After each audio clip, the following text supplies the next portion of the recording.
Guys, good morning. The next 10 episodes is strictly about ADHD medications, the difference in absorption, as well as the difference in the stimulating the brain, helping out with executive functioning, so on and so on. All right, so we're gonna start with this history of medications. Kind of interesting for me as well. Pre-ADHD concept era is from late 1800s to 1930s. In 1887, Charles Bradley, early observer, later working in 1937, became the foundational ADHD psychologist. ADHD as diagnosis did not yet exist. Symptoms were described as hyperkinetic behavior or minimal brain dysfunction, which is completely obviously wrong word. Same as schizophrenia. The schizophrenic word is actually going to be, replaced with something else that is more, less discriminative, I would say. ADHD, whatever. ADHD, I'm fucking hyper as shit. 1930s to 1950, discovery of stimulant. In 1937, the Benzedrine was discovered by Charles Bradley that improved behavior and school performance in children, and it is the first documented use of stimulants for behavioral disorders. Then, soon after, in 1940 to 1950, the development of my favorite, Methylphenidate. It's my only medication that was developed. Like I said before, it is the most stable, the first medication, and I'm glad I was on it. 1955, FDA approves the Ritalin, which now is Novartis. So the difference between the brand name and the generic is that the generic is usually more pure in terms of its medicinal ingredients. Due to elimination of side effects and whatnot, non-medicinal ingredients are added to the brand names because they're the first ones that would have patent and have the drug that's out in the market. So that's as far as I know. Correct me if I'm wrong. 1960s, 1970s, expansion and recognition of ADHD. It medically being recognized and increased use of Ritalin and Benzedrine.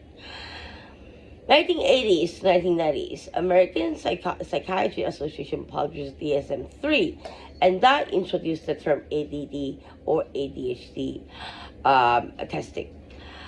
The development of longer drug stimulants, such as Ritalin SR, was developed in 1990s. 2000, extended release, I don't like it, and non-stimulants definitely doesn't work for me. 2000, launch of Concerta. 2002, Strattera. 2000 and up, Adderall XR and Vyvanse, which is a prodrug.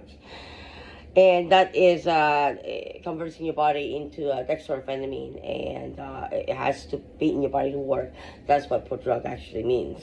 That since that's in your body, and what it does is that it has to bind with certain enzymes for that to happen. So even if you're injecting it, it's actually the blood cells. Red blood cells that matters the most in dextroamphetamine, Vyvanse, which is the prodrug. So I looked up, well, what if I inject it, right? Because in the bloodstream, and some people, I got kind of conflicting research and people that experimented with it or whatever. I have never done it, so I don't know.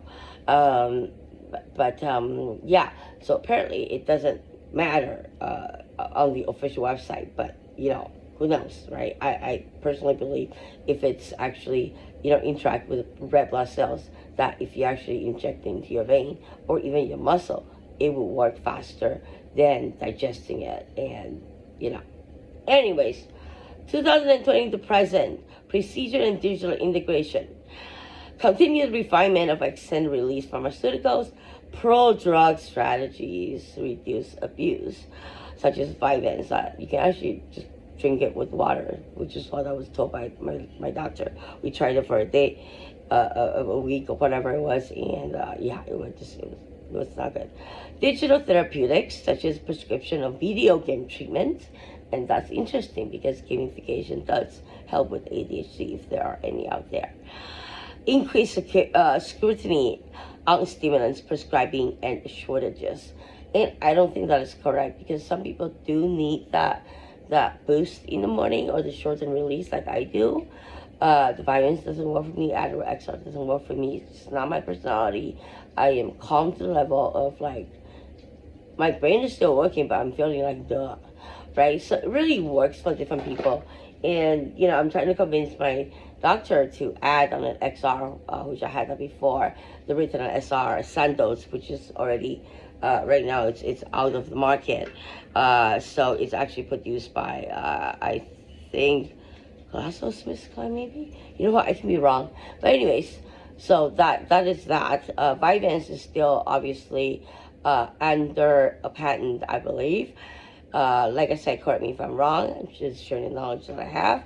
And thank you for watching.